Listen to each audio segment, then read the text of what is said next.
마음이 이렇게 시간이 안 가는지 정말 버스 안에서 고인 이불 속에서 고인은 언제나 너에게 고인. Assalamualaikum warahmatullahi wabarakatuh.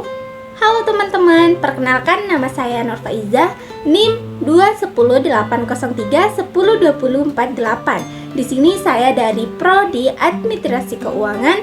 Di sini saya akan menjelaskan tentang akuntansi kas, penempatan pada Bank Indonesia, clearing, dan pajak. Oke teman-teman, kita simak videonya sampai akhir. Jangan lupa ditonton. Akuntansi kas. Kas adalah mata uang, kertas, dan logam baik dalam valuta rupiah maupun valuta asing yang masih berlaku sebagai alat pembayaran yang sah. Perubahan posisi saldo kas di bank dapat disebabkan oleh beberapa hal tersebut, seperti A. Penyetoran dan penarikan tunai oleh nasabah. Yang kedua, penyetoran kepada Bank Indonesia atau penarikan dari rekening bank yang bersangkutan di Bank Indonesia. Yang ketiga, penggunaan untuk transaksi internal bank seperti untuk dana kas kecil, pembayaran biaya-biaya operasional, biaya gaji, dan sebagainya seperti itu. Selanjutnya, penempatan pada Bank Indonesia. Penempatan pada Bank Indonesia dilakukan dalam bentuk giro dan sertifikat wadiah Bank Indonesia Giro. Bank Indonesia merupakan rekening giro, memiliki bank komersial dalam valuta asing maupun valuta rupiah di Bank Indonesia. Dengan giro, Bank Indonesia, bank dapat membiayai transaksi antar cabang maupun antar bank melalui penyelesaian clearing. Mutasi giro Bank Indonesia memiliki sering dilakukan bila transaksi antar bank atau antar cabang memiliki banyak transaksi tersebut dibatasi oleh Bank Indonesia. Tidak boleh sampai mengakibatkan ketentuan jumlah giro wajib minimum tidak tercapai. Nah, dan di sini ada clearing. Apa sih clearing itu? Jadi, clearing merupakan sarana atau cara penghitungan utang piutang dalam bentuk surat berharga atau surat dagang dari suatu bank beserta yang diselenggarakan oleh Bank Indonesia atau pihak lain yang ditunjukkan untuk mengikuti clearing. Bank komersial harus terlebih dahulu daftar sebagai peserta clearing pada penyelenggaraan clearing, yaitu Bank Indonesia. Dalam kegiatan clearing digunakan warkat atau dokumen dan formulir clearing seperti itu. Oke, yang berikutnya ada akuntansi pajak. Apa sih akuntansi pajak itu? Jadi, aktivitas bank syariah yang mengakibatkan bertambahnya pendapatan seseorang merupakan objek pajak yang harus dibayar kepada negara. Berikut adalah beberapa jenis objek pajak yang berkait dengan aktivitas dan syariah beserta tarif pajak yang dikarenakan. Yang pertama itu ada penerimaan bonus giro wadiah oleh nasabah giro wadiah dikarenakan pajak PPh pasal 42 giro sebesar 20% dari bonus yang diterima nasabah. Yang kedua itu penerimaan bagi hasil nasabah giro, mudharabah, tabungan mudharabah, dan deposito mudharabah dikarenakan pajak PPh pasal 42. Kegiatannya dikarenakan pajak sebesar 20% dari bagi hasil atau bonus yang diterimanya. Yang ketiga itu penghasilan yang diterima pegawai bank syariah dikarenakan PPh 21 perorangan dikarenakan pajak 10%. Yang keempat, penghasilan bank syariah yang dikena pajak dikenakan PPh 21 badan.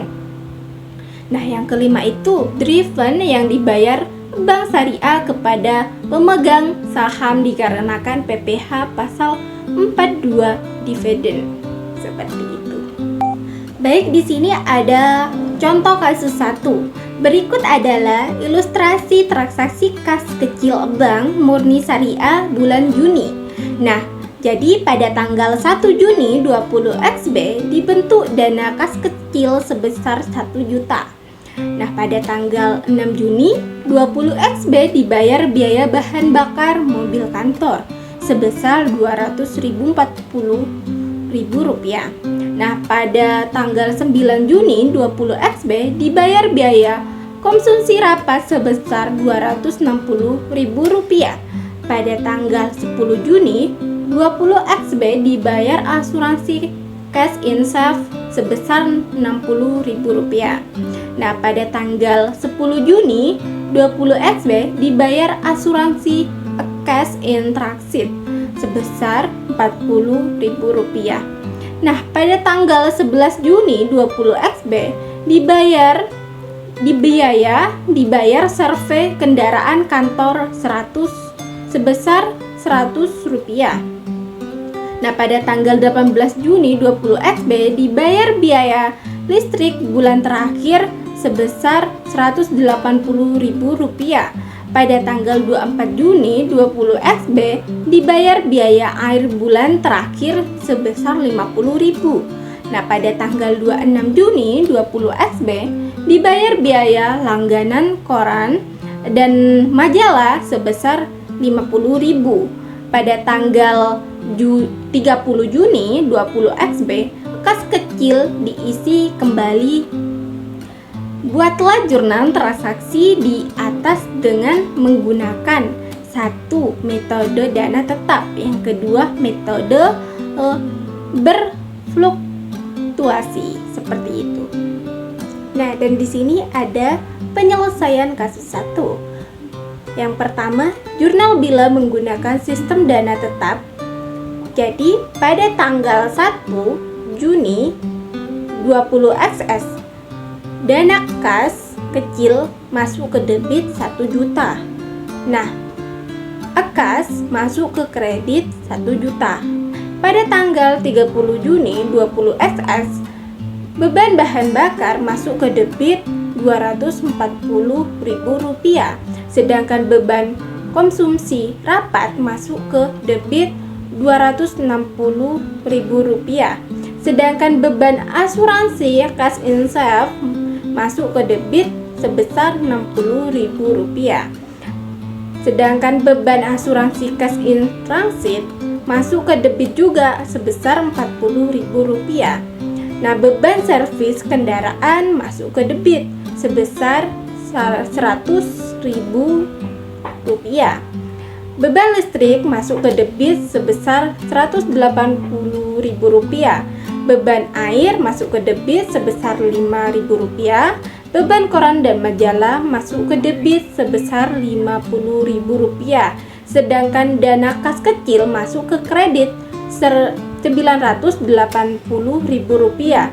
Pada tanggal 30 Juni 20 SS, dana kas kecil masuk ke debit sebesar Rp980.000. Sedangkan kas masuk ke kredit sebesar Rp980.000, seperti itu.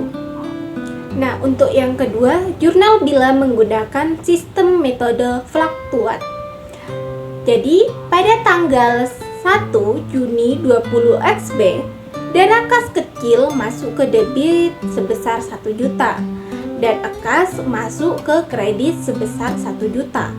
Nah, pada tanggal 6 Juni 20 XB, biaya bahan bakar masuk ke debit sebesar Rp240.000, sedangkan dana kas kecil masuk ke kredit sebesar Rp240.000.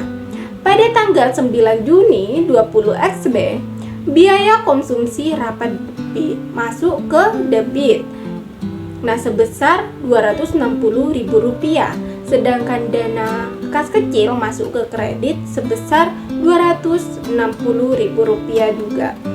Nah, pada tanggal 10 Juni 20 XB, biaya asuransi cash insaf masuk ke debit sebesar Rp60.000, sedangkan dana kas kecil masuk ke kredit sebesar Rp60.000. Pada tanggal 10 Juni 20XB, biaya asuransi cash in transit masuk ke debit sebesar 40.000, sedangkan dana kas kecil masuk ke kredit sebesar 40.000 rupiah. Nah, pada tanggal 11 Juni 20XB, biaya servis kendaraan tuh masuk ke debit sebesar 100.000 rupiah. Nah, sedangkan dana kas kecil masuk ke kredit sebesar 100.000 rupiah. Pada tanggal 18 Juni 20XB, biaya listrik masuk ke debit sebesar 180.000 rupiah, sedangkan dana kas kecil itu masuk ke kredit sebesar 180.000 rupiah. Pada tanggal 24 Juni 20XB, biaya air masuk ke debit sebesar 50.000, sedangkan dana kas masuk ke kas kecil masuk ke kredit sebesar 50.000 juga.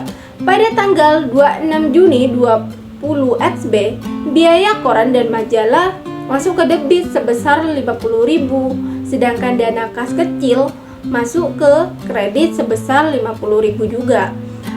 Pada tanggal 30 Juni 20XB, dana kas kecil debit masuk ke debit sebesar 980.000 rupiah, sedangkan kas tuh masuk ke kredit sebesar 980.000 rupiah.